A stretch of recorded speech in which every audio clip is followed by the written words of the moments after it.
Taon-taon tuwing Holy Week, nagluluto talaga kami nitong biko na matagal mapanis. Dahil bukod sa madali siyang lutuin, 3 ingredients lang din yung kailangan natin. Kaya kung gusto nyo rin magtagal yung inyong biko, tara ituturo ko sa inyo kung paano magluto nito. Sa mga ingredients na gagamitin natin dito ay malagkit rice, meron tayong dark brown sugar at meron din tayong gata. At yung measuring cup naman na gagamitin natin sa pagluluto ng malagkit ay itong pang-bake. So, gagamit tayo ng 3 cups ng malagkit rice at huhugasan natin to ng 2 beses.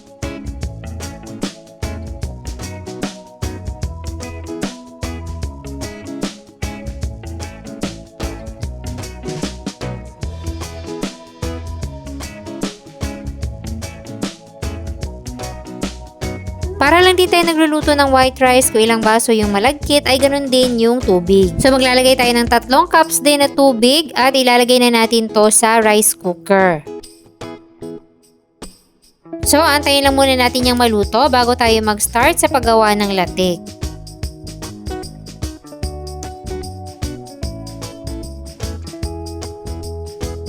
Gagamit tayo dito ng 2 cups ng kakang gata.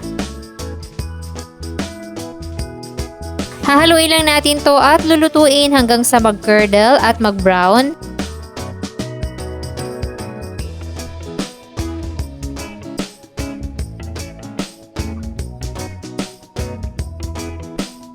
So ayan, lumabas na yung latik at humiwalay na rin yung mismong oil ng gata.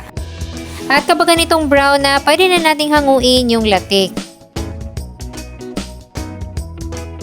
And then yung naiwan na oil ng gata, lalagyan natin ng 1.5 cup ng brown sugar. Ngayon, lulutuin naman natin to hanggang sa mag-melt yung asukal. So, 3 ingredients lang talaga yung kailangan natin dito, malagkit, asukal, at gata. Kaya kung medyo tight yung budget pero gusto mo pa rin magkakanin, eto na yung lutuin mo. So, kapag ganito na yung itsura ng ating asukal, pwede na nating ilagay dito yung ating sinaing na malagkit. Kailangan na rin natin itong halu-haluin na walang tigil para pantay na pantay yung pagkahalo sa asukal.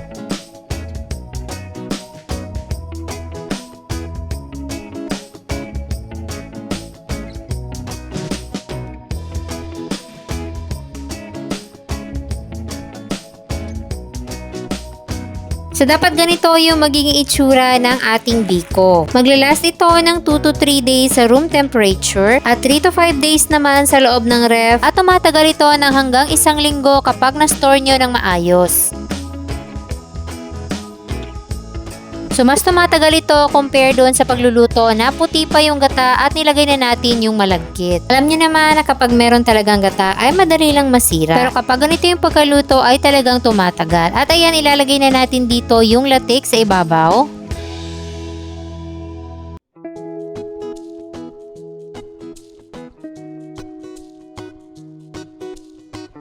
So, medyo mainit pa to at titigas pa ng konti yung kanyang texture kapag lumamig na.